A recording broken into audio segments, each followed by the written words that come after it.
Hi friends, ఎలా ఉన్నారు? ఈరోజు మనం ఒక కొత్త వీడియోతో అయితే మీ ముందుకు రావడం అయితే జరిగిందనమాట. ఈ వీడియోలో మనం డోకూర్ పీఠభూమిలో ఒక గ్రామం అనే పాఠం గురించి, ఇది వచ్చేసి మనకి 4వ పాఠం అనమాట. ఈ పాఠంలో మనం డోకూరు పీఠభూమిలో ఒక గ్రామం అనే దాని గురించి ఈ వీడియోలో మనం కంప్లీట్గా తెలుసుకునే ప్రయత్నం అయితే చేద్దాం. గత కొన్ని వీడియోలు మనం వరుసగా తీసుకురావడం అయితే జరుగుతుంది అనమాట. ఎవరైతే స్కూల్ అసిస్టెంట్ సోషల్కి ప్రిపేర్ అవుతున్నారో మన ఛానల్ అయితే సబ్స్క్రైబ్ చేసుకుని పెట్టుకోండి. ఇలాంటి వీడియోస్ అయితే నేను చాలా తీసుకురావడం అయితే జరుగుతుందనమాట. సో మనందరం కూడా మ్యూచువల్గా స్టడీని కంటిన్యూ చేసుకోవచ్చు. ఇక ఏమాత్రం ఆలస్యం చేయకుండా మనం వీడియోలోకి వెళ్ళిపోదాం. ఇక్కడ మనం చూసినట్లయితే ఈ పాఠం వచ్చేసి మనకి డోకూరు పీఠభూమిలో ఒక గ్రామం అని ఇక్కడ మనకి ఇవ్వడం అయితే జరిగిందనమాట.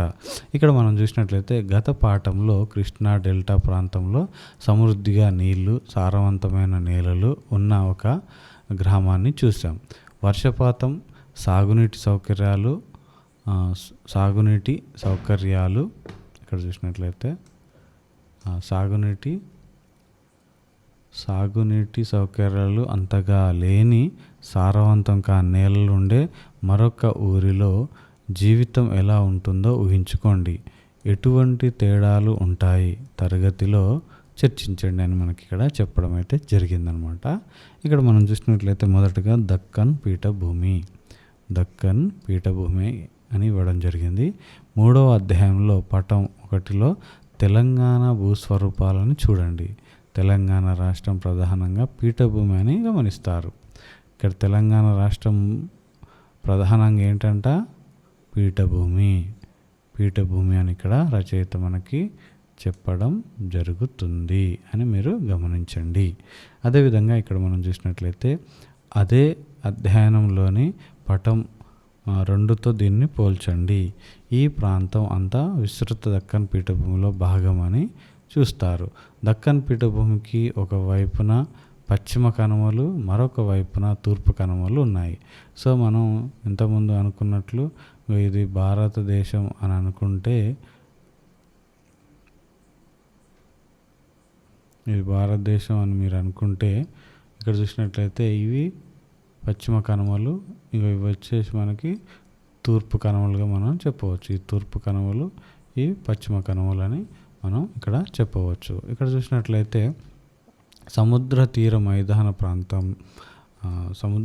మైదాన ప్రాంతాలలో మనం ఒకసారి చూసినట్లయితే ప్రాంతాలలో పోలిస్తే దక్కన్ పీఠభూమి ఎత్తులో ఉంటుంది. ఇక్కడ మనం చూసినట్లయితే సముద్ర తీర మైదాన ప్రాంతాలతో మనం గమనిస్తే ఇక్కడ దక్కన్ పీఠభూమి అనేది కొంత ఎత్తులో ఉంటుందని ఇక్కడ చెప్పడం జరిగింది. ఈ పీఠభూమిలో పశ్చిమం వైపు నుంచి తూర్పుకి వాలి ఉంటుంది. ఇక్కడ మనకి ల్యాండ్ ఏ విధంగా ఉంది, పశ్చిమం నుంచి ఇట్లా తూర్పుకి వాలి ఉంటుందని ఇక్కడ ఇవ్వడం జరిగింది. ఈ ప్రాంతాన్ని అర్థం చేసుకోవడానికి మహారాష్ట్ర, తెలంగాణ, ఆంధ్రప్రదేశ్ రాష్ట్రాల్లో ప్రవహించే గోదావరి నది మార్గాన్ని గమనించండి అని మనకి ఇక్కడ ఇవ్వడం జరిగింది. అదేవిధంగా ఇక్కడ చూసినట్లయితే కృష్ణా డెల్టా ప్రాంతాల మాదిరిగా చదునుగా కాకుండా పీఠభూములలో చిన్న కొండలు, పర్వత శ్రేణులు, గుట్టలు ఉండి వాటి మధ్య చదును భూములు ఉంటాయి.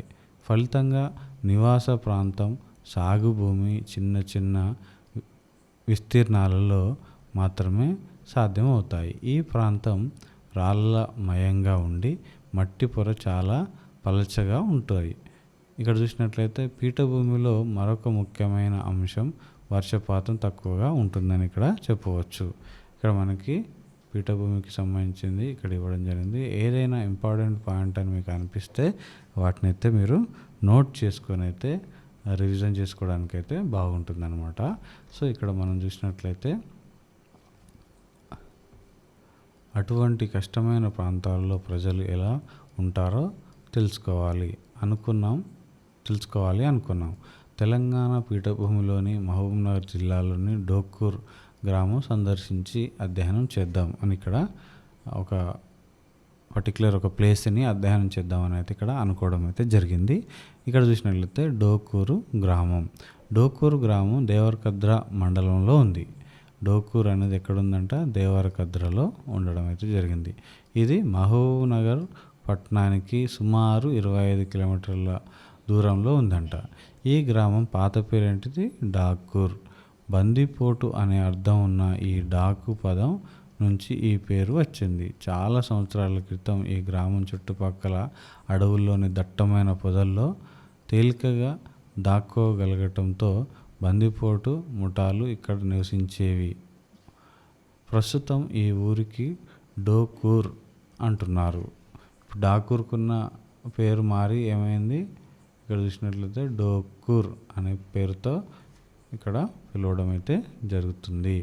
సో నెక్స్ట్ వన్ చూసినట్లయితే ఇదంతా నివాస ప్రాంతాలు, వాటికి సంబంధించిన ఒక చిత్తుపటం. సో ఇక్కడ మనం చూసినట్లయితే వాతావరణం వర్షపాతం. సో ఇక్కడ వాతావరణం వర్షపాతం అని ఇవ్వడం జరిగింది. ఫిబ్రవరి నుంచి జూన్ వరకు ఉండే వేసవి కాలంలో ఉష్ణోగ్రతలు 40 డిగ్రీల సెల్సియస్ వరకు ఉంటాయి. 40 డిగ్రీల సెల్సియస్ వరకు అయితే ఉండడం జరుగుతుంది. సో అయితే నవంబర్ నుంచి జనవరి వరకు చలికాలంలో పగటి ఉష్ణోగ్రతలు 20 నుంచి 30 డిగ్రీల సెల్సియస్ మధ్య ఉంటాయి. జూన్ చివరి మధ్య అక్టోబర్ వరకు ఈ ప్రాంతంలో వర్షాకాలం అయితే వర్షపాతం చాలా తక్కువ మరియు అనిశ్చితత్వం ఒక సంవత్సరం నుంచి మరొక సంవత్సరానికి వర్షపాతంలో చాలా తేడా అయితే ఉంటుందని చెప్పడం జరిగింది.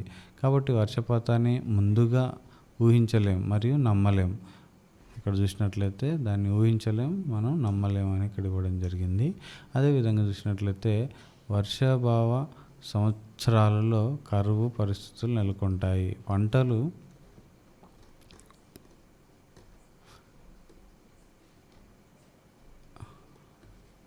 పంటలు ఎండిపోతాయి. తక్కువ వర్షపాతం కారణంగా చెరువులు నిండవు, భూగర్భ జలాలు పునరుద్ధరింపబడవు. మనుషులకు, పశువులకు తాగునీరు కూడా పెద్ద సమస్యగా అవుతుందన్నమాట. సాగునీటి సౌకర్యాలు లేనందున వ్యవసాయం చేయడం చాలా కష్టం అవుతుంది. ఇటువంటి క్లిష్టమైన సంవత్సరాల్లో ప్రజలు ఇతర ఉపాధి అవకాశాలను వెతుక్కోవాల్సి ఉంటుంది. ఇలా తక్కువ వర్షపాత సంవత్సరాలు మళ్ళీ వస్తుండటం వల్ల దీనిని కరువు పీడిత ప్రాంతం అంటారు. సో ఇవి ఏదైతే హెజార్డ్స్ ఉన్నాయి కదా, అవి రిపీట్గా జరగడం వల్ల మనం ఇక్కడ దీన్ని ఏమంటున్నామంటే మళ్ళీ వస్తుండడం వల్ల దీన్ని కరువు పీడిత ప్రాంతంగా మనం ఇక్కడ చెప్పవచ్చు అని ఇక్కడ ఇవ్వడం జరిగిందనమాట. సో నెక్స్ట్ చూసినట్లయితే నేలలు. ఇక్కడ మనం చూసినట్లయితే నేలలు. ఈ ఊరిలోని సగం వ్యవసాయ భూములు ఎర్ర నేలలు.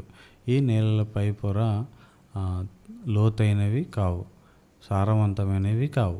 పంటలు ఎదుగుదలకు అవసరమైన అనేక పోషకాలు ఈ నేలలో లోపిస్తాయి. వీటిల్లో ఇసుక శాతం ఎక్కువ కావటం వల్ల నీటిని ఎక్కువగా మట్టి ఉంచలేవు. ఎక్కువ కావటం వల్ల నీటిని ఎక్కువ పట్టి ఉంచలేవు అన్నమాట. ఇక్కడ చూసినట్లయితే దాంతో పంటలు వేళ్ళు బలంగా విస్తారంగా పెరగవు. ఒక పంటని సాగు చేసిన తర్వాత ఈ నేలలు కోల్పోయిన పోషకాల ప్రకృతి సిద్ధంగా తిరిగి పొందడానికి ఒక కాలం పాటు వీటిని పంట పండిన తర్వాత రెండవ పంట కాలాన్ని సాగు చేయకుండా వదిలివేయాల్సి ఉంటుంది అని ఇక్కడ మనకి ఇవ్వడం జరిగిందనమాట. ఇక్కడ మనం చూసినట్లయితే నల్ల నేలలు ఉన్న ప్రాంతాలు 60 సెంటీమీటర్ల లోతు వరకు ఉంటాయి. ఈ ఊరిలో వ్యవసాయ భూముల్లో చాలా తక్కువ విస్తీర్ణంలో నల్ల నేలలు ఉన్నాయి. పీఠభూమిలోని ఇతర ప్రాంతాలలో ఉండే రేగడి నేలలంతా మంచివి కాకపోయినప్పటికీ ఈ నల్ల నేలలు పంటలకు అనువైనవి. సో పంటలకు ఏవి అనువైనవి అంట? నల్ల నేలలు. ఈ నల్ల నేలలు సారవంతమైనవి, తేమను ఎక్కువ కాలం నిల్వ ఉంచుకోగలవు కాబట్టి పంటలు ఎక్కువ కాలం నిలదొక్కుంటాయి. ఈ నేలలు తడిగా ఉన్నప్పుడు బంకగాను, ఎండిపోయినప్పుడు చాలా గట్టిగాను ఉంటాయి. సో ఇక్కడ మనం చూసినట్లయితే నల్ల నేలలు చాలా ఉత్పాదకత కలిగి ఉంటాయి.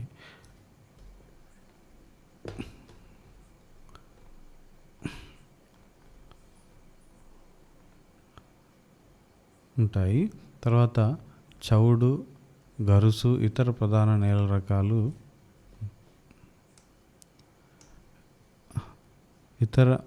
నేల రకాలు గ్రామ భూమిలో ఇవి 30% వరకు ఉంటాయి.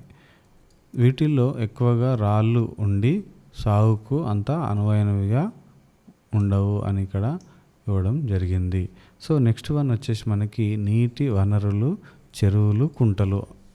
సో ఇక్కడ చూసినట్లయితే డోకూరు గ్రామంలో ముఖ్యమైన నీటి వనరు పెద్ద చెరువు. డోకూరు గ్రామానికి 5 కిలోమీటర్ల దూరంలో ఉన్న దేవరకద్ర చెరువు నిండితేనే ఈ చెరువుకి నీళ్లు వస్తాయి. డోకూరులోని పెద్ద చెరువు నిండిన తర్వాత దీనికి దగ్గరలో ఉన్న చాకలి కోయికుంట, వాని వంపు, బడి వంపునకు నీళ్లు వెళతాయి. అంటే దండలోని ముత్యాల మాదిరిగా గొలుసు కట్టు చెరువులు ఉన్నాయి అన్నమాట. ఇక్కడ గొలుసు కట్టు చెరువులు అంటే ఏంటో మీరు అర్థమయ్యే ఉంటుంది. అంటే ఒక దగ్గర నుంచి అది నిండిన తర్వాత ఇంకొక చెరువుకి, ఆ నుంచి ఇంకొక దానికి అట్లా లింకుగా ఉండి నీళ్ళని మనం ఎప్పుడైతే వాటికి అందిస్తూ ఉంటామో అలాంటి చెరువులను మనం ఇక్కడ గొలుసు కట్టు చెరువులు అని ఇక్కడ అనవచ్చు. ఇక్కడ చూసినట్లయితే వర్షాకాలం అయిపోయిన తర్వాత వాన నీటిని ఉపయోగించుకోవటానికి ఒక పద్ధతి ప్రకారం ఈ చెరువులను చాలా కాలం క్రితం తవ్వారు. సో ఇక్కడ చాలా కాలం క్రితం వీటిని తవ్వడం అయితే జరిగిందనమాట. సో ఇక్కడ చూసినట్లయితే చాలా కాలం క్రితం తవ్వారు. తక్కువ వర్షపాతం ఉన్న ప్రాంతం కావటం వల్ల సాధ్యమైనంత వాన నీటిని పట్టి ఉంచడానికి ఈ గొలుసు కట్టు చెరువుల పద్ధతిని రూపొందించారు. ఈ చెరువులలోని నీటి వల్ల చుట్టుపక్కల బావులలోని నీళ్లు కూడా పునరుద్ధరించబడతాయి అని ఇక్కడ మనం చూడవచ్చు. సో ఈ విధంగా గొలుసు కట్టు చెరువులు నీళ్ళు ఎందుకు నిల్వ చేస్తారు, వాటి వల్ల ఉపయోగాలు ఏంటో మనకి ఇక్కడ పాఠంలో మనకి పూర్తిగా అవగాహన తీసుకురావడం అయితే జరిగింది. సో ఇక్కడ మనం చూసినట్లయితే నెక్స్ట్ దాని కంటిన్యూషన్ ఉన్నది. ఇక్కడ ఆగింది మనకి, ఇక్కడ పునరుద్ధరించబడతాయి అని ఆగిన తర్వాత ఇక్కడ చూసినట్లయితే ఊళ్ళో వృద్ధ రైతు అయిన వెంకటరెడ్డి గతాన్ని ఇలా గుర్తు చేసుకున్నాడు. గతంలో ప్రతి కుటుంబం నుంచి ఒక వ్యక్తి వచ్చి చెరువులు పూడిక తీయటం, పిచ్చి మొక్కలు తీసేయటం వంటి పనులు చేసేవారు. వాళ్ళందరూ కలిసి చెరువులో చేపలు పట్టుకునేవాళ్ళు. అలా పట్టుకున్న చేపలను ఊరి మధ్యలో కుప్పగా పోసి అందరూ పంచుకునే వాళ్ళు. సో ఇక్కడ చూసినట్లయితే ప్రస్తుతం వరి పంటను చెరువులోని నీటితో కాకుండా దానికి దిగువ వైపున తవ్విన బోరుబావుల నీటిపై ఆధారపడి సాగు చేస్తున్నారు. ఒకప్పుడు ఈ చెరువు ద్వారా 400 ఎకరాలు భూమి సాగు అయ్యేది. దాదాపుగా అన్ని వర్గాల ప్రజలకు చెరువు అందుబాటులో ఉండేది. ప్రస్తుతం సాగు భూమిలో అధిక శాతం బోరుబావులపై ఆధారపడి ఇక్కడ మనం పంటలు పండించడం అయితే జరుగుతుందన్నమాట. ప్రస్తుతం సాగు భూమి అధిక శాతం దేనిపై ఆధారపడి ఉంది, బోరుబావులపై అని ఇక్కడ మనం పెట్టాల్సి ఉంటుంది. సో ఇక్కడ మనం చూసినట్లయితే నెక్స్ట్ బోరు బావులు. ఇక్కడ మనం చూసినట్లయితే బోరు బావుల గురించి మనం ఒకసారి చూసినట్లయితే గ్రామంలో 40 నుంచి 60 అడుగుల లోతులో నీళ్లు ఉండే బావులు ఉండేవి. అయితే ఈ బావులు ఇప్పుడు ఎండిపోయాయి. తక్కువ వర్షపాతం ఉన్న ప్రాంతం కావటం వల్ల ఒక రీజను. అదేవిధంగా ఇక్కడ చూసినట్లయితే చెరువులు పాడైపోయి వాటి నుంచి నేలలోకి నీళ్లు ఇంకకపోవటం వల్ల ఈ బావులలో నీళ్లు ఉండడం లేదు. ఇప్పుడు ప్రజలు బావులు తవ్వటం లేదు అని ఇక్కడ మనకి ఇవ్వడం జరిగింది. అదేవిధంగా ఇక్కడ చూసినట్లయితే పీఠభూమి ప్రాంతంలో చాలా లోతులో కానీ భూగర్భ జలాలు ఉండవు. అయితే ప్రస్తుతం ప్రతి ఒక్కరూ బోరు బావులు కావాలని అనుకుంటున్నారు. కొన్ని బోరు బావుల్లోనే నీళ్లు పడే అవకాశం ఉండటంతో నీటి కోసం పోటీ పడటం పెరుగుతోంది. ప్రతి ఒక్కరూ బోర్లు తవ్వుతున్న కారణంగా గత కొంతకాలంగా భూగర్భ జలాలు ఇంకా అడుగంటి ఇంకా అడుగంటి పోతున్నాయి. సో ఒకప్పుడు 100 నుంచి 150 అడుగుల్లో నీళ్లు ఉండగా ఇప్పుడు కొన్ని ప్రాంతాల్లో 300 అడుగులు, మరికొన్ని ప్రాంతాల్లో 500 అడుగుల వరకు తవ్వాల్సి వస్తుంది. చాలా తక్కువ భూములు గల రైతులు కూడా బోరుబావులు తవ్వాలనే ఒత్తిడిలో ఉన్నారు. సో ఇక్కడ చూసినట్లయితే బోరుబావుల తవ్వకం చాలా ఖర్చుతో కూడుకున్నది, విఫలమయ్యే అవకాశాలు ఎక్కువ అని కింద ఉదాహరణలు తెలియజేస్తాయి. మొగిలన్న అనే చిన్న రైతు ఒక బావిని తవ్వటానికి ₹1,00,000 ఖర్చు అవుతుందని తెలియజేశాడు. అతడు 4 బోరు బావులు తవ్వక ఒక్క దాంట్లో మాత్రం నీళ్లు పడ్డాయి. అది చాలదన్నట్లు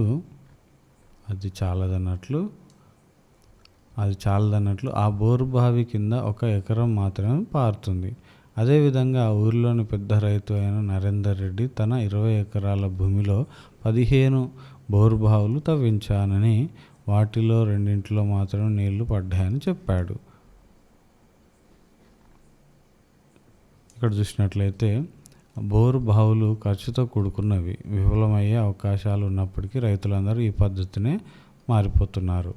ఇది కూడా నోట్ అవుట్ చేసుకోండి. గతంలో చెరువుల వ్యవస్థ బాగా ఉన్నప్పుడు చెరువు కింద ఆయకట్టు భూమితోనూ బావులలోనూ చిన్న రైతులకు మంచి అవకాశాలు ఉండేవి. ఇప్పుడు పెట్టుబడులు పెట్టి లోతుగా ఉన్న భూగర్భ జలాల ద్వారా పెద్ద రైతులు మాత్రమే ప్రయోజనం పొందే అవకాశాలు ఉంటున్నాయని ఇక్కడ మనం చూడవచ్చు. నెక్స్ట్ వచ్చేసి మనకి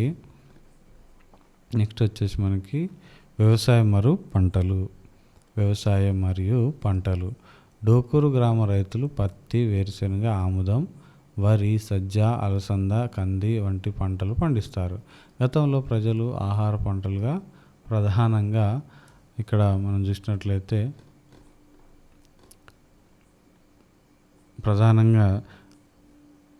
చిరుధాన్యాలను పండించేవాళ్ళు. నల్లరేగడి నేలల్లో పత్తి పండించేవాళ్ళు. ఎర్ర నేలల్లో వేరుశెనగ, ఆముదం సాగు చేసేవాళ్ళు. అడవి పందుల సమస్య కారణంగా వేరుశెనగ కింద విస్తీర్ణం తగ్గించి రైతులు ఆముదం సాగు చేస్తున్నారు. చవుడు నేలలో సజ్జలు పండించేవాళ్ళు. కంది, అలసంద పంటలను ఇతర పంటలతో మిశ్రమ పంటగా సాగు చేస్తారు అని మనకి ఇక్కడ తెలియచేయడం జరిగింది. అదేవిధంగా చూసినట్లయితే పెద్ద చెరువు సంపెంగ వాగులోని నీటితో వరి సాగు చేస్తారు. వాగులో గుంతలు తవ్వి మోటార్ల సహాయంతో నీళ్లు ఏర్పడతాయి. వాగు ఎండిపోతే వరి పంట కూడా ఎండిపోతుంది. సో ఇక్కడ చూసినట్లయితే అక్టోబరు, జనవరి నెలల మధ్య రబీ పంటగా బోరుబావులపై ఆధారపడి వరి, వేరుశెనగ సాగు చేస్తారు. ఇక్కడ మనకి రబీ పంట ఏ కాలంలో వస్తుందంటే అక్టోబర్, జనవరి అని మనం చూజ్ చేయాల్సి ఉంటుంది. బావులపై ఆధారపడి వరి, వేరుశెనగ, అదేవిధంగా వేరుశెనగ సాగు చేస్తున్నారని చెప్పవచ్చు. ఇప్పుడు మనం రబీ పంటగా ఏ కాలంలో వస్తుందంటే అక్టోబరు, జనవరి ఈ నెలలలో మనకి రబీ పంట మనం చేస్తాము. అదేవిధంగా ఇక్కడ చూసినట్లయితే వరి నుంచి ఎకరానికి 20 నుంచి 30 క్వింటాల దిగుబడి పొందవచ్చని రైతులు చెబుతారు. సో రాసాయనిక ఎరువులు, పురుగు మందులు ధరలు పెరగటం వల్ల, హార్వెస్టర్ వినియోగం, కోత యంత్రం వల్ల గత శతాబ్దాల్లో వ్యవసాయ ఖర్చులు పెరుగుతున్నాయి. సాంప్రదాయకంగా వస్తున్న పెంటపోగు ఎరువు ఉపయోగం గణనీయంగా తగ్గిపోతుంది. సో ఇక్కడ మనం చూసినట్లయితే ఇక్కడ పట్టికలోని ఏమవుతున్నాయో అవి మీరు చదవండి. ఒకవేళ మీకు చదివినా కూడా మీకు అర్థం కాకపోతే కామెంట్ సెక్షన్లో మీకు అర్థం కాని పెట్టండి, వాటికి సంబంధించిన ఆన్సర్ చేయడం జరుగుతుంది. సో ఇక్కడ చూసినట్లయితే పండ్ల తోటలు ఇక్కడ చూసినట్లయితే డోకూరులోని కొంతమంది రైతులు మామిడి, చిని తోటలు, బత్తాయి, మోసంబి ఉన్నాయి. ఈ పంటలకు వరి కంటే తక్కువ నీళ్లు అవసరమవుతాయి. వేరుశెనగకి అనువైన నేలల్లో వీటిని పండించవచ్చు. ఈ పండ్ల తోటల్లో పాటు రబీ కాలంలో అంతర పంటగా వేరుశెనగను సాగు చేస్తారు. ఈ ప్రాంతంలోని పెద్ద రైతులు సాగునీటిని అందించడానికి తుంపర సేద్యం అనే విధానాన్ని అవలంబించడం జరుగుతుందని మనం ఇక్కడ చెప్పవచ్చు. సో నెక్స్ట్ మనం చూసినట్లయితే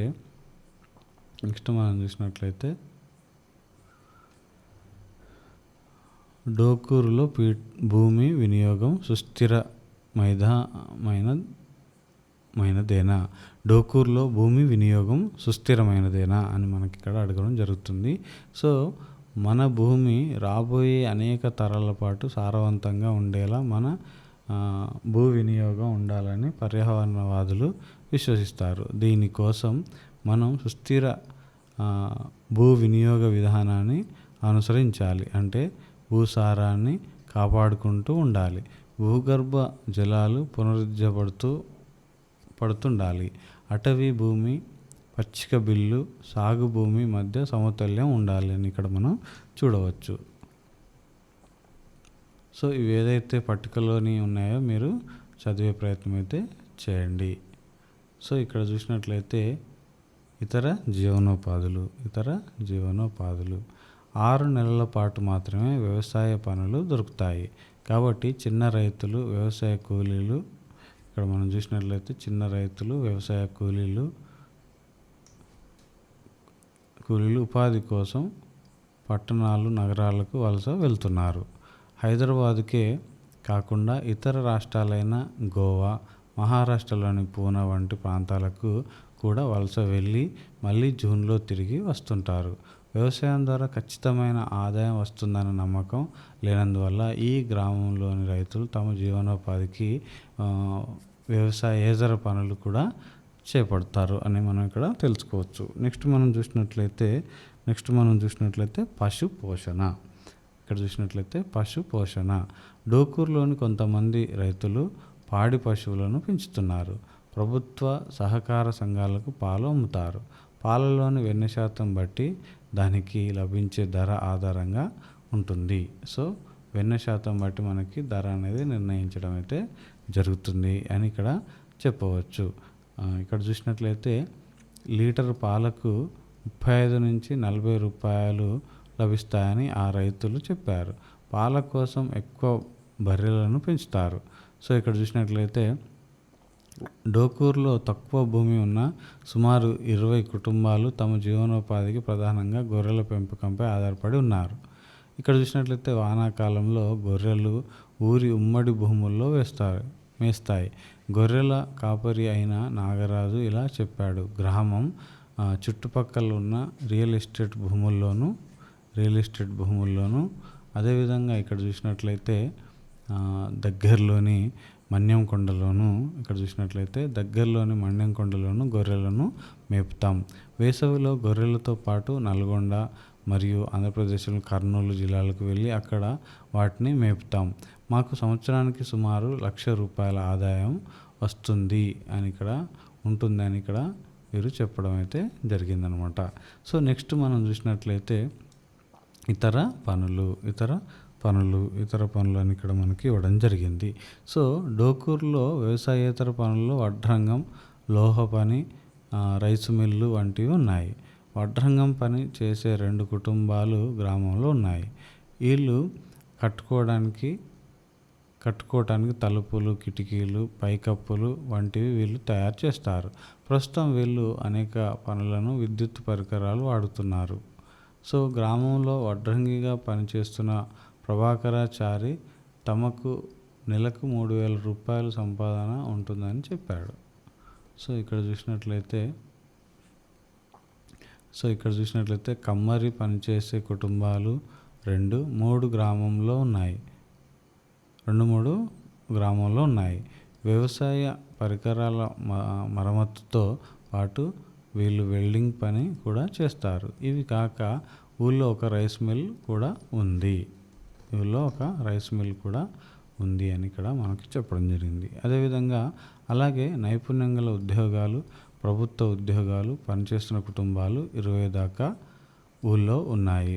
డ్రైవర్గా పనిచేసే వాళ్ళు, వాహనాలు ఉండి వాటిని బాడుగకి నడిపించే వాళ్ళు కూడా ఉన్నారు అని ఇక్కడ మనకి చెప్పవచ్చు. సో నెక్స్ట్ మనం చూసినట్లయితే మార్కెటు రవాణా. ఇక్కడ చూసినట్లయితే మార్కెటు రవాణా మనం ఒకసారి చూసినట్లయితే ఇక్కడ చూడండి. పండించిన వరిని దేవరకద్రలోని వ్యవసాయ మార్కెట్లో అమ్ముతారు. పత్తిని జడ్చర్లలోను, మదనపురం అంటే వనపర్తి రోడ్డులోను అమ్ముతారు. గ్రామంలో కొన్ని కాంటాలు ఉన్నాయి. మార్కెట్లోని కాంటాలు సరిగా ఉండవని చాలామంది రైతులు వీటిని ఉపయోగిస్తారు. వర్తకుల వాళ్ళు ఇష్టం వచ్చినట్లు ధరను నిర్ణయించుకోవటం రైతులు ఎదుర్కొనే సమస్యలలో ఒకటి. ఏంటి, మార్కెట్లోని కాంటాలు సరిగా ఉండవని చాలామంది రైతులు వీటిని ఉపయోగిస్తారు. ఇక్కడ ఏంటంటే వర్తకులు వాళ్ళ ఇష్టం వచ్చినట్లు ధరలను నిర్ణయించడం రైతు ఎదుర్కొనే సమస్యల్లో ఒకటి అని ఇక్కడ మనకి ఇవ్వడం జరిగింది. వర్తకులు వాళ్ళ ఇష్టం వచ్చినట్లు ధరను నిర్ణయించడం రైతులు ఎదుర్కొనే సమస్యలలో ఒకటి అని ఇక్కడ ఇవ్వడం జరిగింది. విత్తనాలు, రసాయనిక ఎరువులు, అదేవిధంగా పురుగు మందులకు సంబంధించింది ఇక్కడ ఇవ్వడం జరిగింది. అదేవిధంగా పురుగు మందులు కొనటానికి చాలామంది రైతులు వర్తకుల మీద ఆధారపడి ఉన్నారు. కాబట్టి వాళ్ళు చెప్పిన ధరలకు తమ పంటలను అమ్మక తప్పదు. సో పంటలు సరిగా పండని సంవత్సరాలలో అప్పులు తిరిగి చెల్లించలేక వ్యాపారస్తులకు రైతులు రుణపడి ఉంటున్నారు. కొంత మంది తమ భూములను కోల్పోతున్నారు అని ఇక్కడ మనం చూడవచ్చు. సో ఈ విధంగా జరగడం అయితే జరుగుతుంది. సో ఇక్కడ ఏమైతే ఉన్నాయో ఆ పట్టికలోని ఒకసారి చదవండి. మీకు ఆన్సర్ తెలిస్తే చేయండి, తెలియకపోతే కామెంట్ సెక్షన్లో అడిగే ప్రయత్నం అయితే చేయండి. సో ఈ విధంగా వృత్తుల పటాలు ఇక్కడ ఇవ్వడం జరిగింది, ఒకసారి మీరు చూసుకోవచ్చు. సో మనం నెక్స్ట్ చూసినట్లయితే ఇక్కడ గ్రామ నివాస ప్రాంతం, ఇదంతా గ్రామ నివాస ప్రాంతం. సో ఇక్కడ చూసినట్లయితే 2011 జనాభా గణన ప్రకారం ఈ గ్రామంలో 570 కుటుంబాలు ఉన్నాయి. మొత్తం జనాభా 3,400. ఇందులో వివిధ కుటుంబాలకు చెందిన 350 కుటుంబాలు, ఇక్కడ మనం చూసిన 350 కుటుంబాలకు ఊళ్ళో ఎక్కువ భూమి ఉంది. మిగిలిన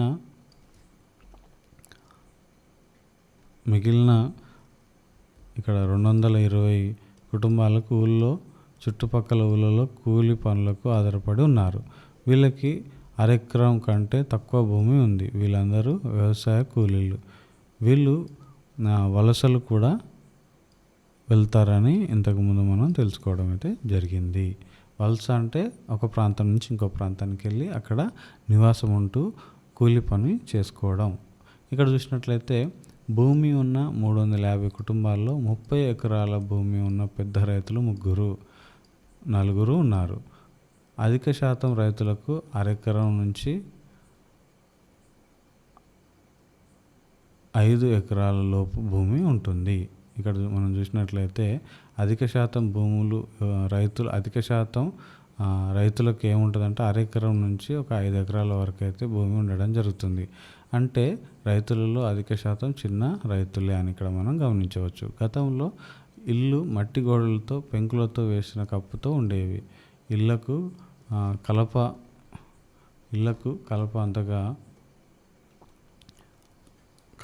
వాళ్ళు ఉపయోగించేవాళ్ళు కాదు. కొత్తగా కడుతున్న ఇళ్లలో ఇనుము, కాంక్రీటు ఉపయోగిస్తున్నారు. ఇటుకలు, అదేవిధంగా ఇనుము, అదేవిధంగా కాంక్రీట్ను ఉపయోగిస్తున్నారు. దగ్గరలోని క్వారీల నుంచి రాయి, మట్టి తేలికగా దొరుకుతాయి. పేదవాళ్ళు ఇంటి కప్పులు లేదా రేకులతో కప్పి ఉంటాయి. గ్రామంలోని చాలా ఇళ్లకు విద్యుత్ సౌకర్యం ఉంది అని ఇక్కడ మనకి చెప్పడం అయితే జరిగిందనమాట. సో ఇక్కడ చూసినట్లయితే ఇక్కడ గతంలో డోకూరు గ్రామ ప్రజలు తాగునీటికి బావులపై ఆధారపడే వాళ్ళు. ప్రస్తుతం బోరు పంపులతో నీళ్లు ట్యాంకులోకి ఎక్కించి తాగునీటిని పంపుల ద్వారా సరఫరా చేస్తున్నారు. 2 రోజులకు ఒకసారి ఈ మంచి నీళ్లు వస్తాయి. ప్రభుత్వ సంస్థ ద్వారా ఏర్పాటు చేసిన పంపులు అన్ని ఇళ్లకు పోతాయి అని ఇక్కడ ఇవ్వడం జరిగింది. సో ఇక్కడ చూసినట్లయితే నెక్స్ట్ రోడ్లు, అంగడ్లు అని ఇక్కడ ఇవ్వడం జరిగింది. ఇక్కడ చూసినట్లయితే కిరాణా, కోడి మాంసం, కూరగాయలు, పాన్ వంటి అమ్మే అంగళ్ళు కొన్ని ఊళ్ళో ఉన్నాయి. ఇక్కడ చూసినట్లయితే మహబూబ్ నగర్ నుంచి డోకూర్ బస్సు సౌకర్యం ఉంది. NH-44కి కలిసే దేవరకద్ర నుంచి వనపర్తికి వెళ్ళే కొన్ని బస్సులు డోకూర్ మీదుగా వెళ్తాయి. గ్రామస్తులలో అధిక శాతం షేర్ ఆటోలలో ప్రయాణం చేస్తారు. ఊరికి ఉత్తరం వైపున ఒక రైల్వే స్టేషన్ ఉంది. అక్కడ 3 ప్యాసింజరు రైళ్ళు ఆగుతాయి అని మనకి ఇక్కడ ఇవ్వడం అయితే జరిగిందనమాట. సో ఈ విధంగా వృత్తుల సంబంధించిన ఫొటోస్ మనకి ఇక్కడ ఇవ్వడం జరిగింది. ఒకసారి గమనించవచ్చు. సో మనం ఒకసారి కింద చూసినట్లయితే ఈ విధంగా ఆటో డ్రైవర్లు కూడా ఈ ఊర్లో ఉండడం అయితే జరిగిందని ఇక్కడ మనం తెలుసుకోవచ్చు. ఆటో డ్రైవర్లు ఇక్కడ చూసినట్లయితే డోకూర్ అనే ఒక బోర్డుని మనం ఇక్కడ చూడవచ్చు అనమాట. సో ఇక్కడ చూసినట్లయితే కీలక పదాలు ఏమున్నాయో ఒకసారి చూసినట్లయితే కీలక పదాలు పీఠభూమి, చెరువు, భూగర్భ జలాలు, నేల రకాలు, గొర్రెల పెంపకం. సో ఇవన్నీ కూడా మనం తెలుసుకున్నాము. ఒకసారి మళ్ళీ పాఠం చదవండి. చదివిన తర్వాత ఈ అభ్యసనాన్ని మెరుగుపరచుకోండి అని ఉంది కదా, అక్కడ మీరు ఈ అభ్యసనాన్ని మెరుగుపరుచుకునే ప్రయత్నం అయితే చేయండి. సో ఇది ఈరోజు ఈ వీడియో ఫ్రెండ్స్. వచ్చే వీడియోలో అయితే మళ్ళీ కలుసుకునే ప్రయత్నం అయితే చేద్దాం. అందరికీ all the best. Thank you. జై హింద్.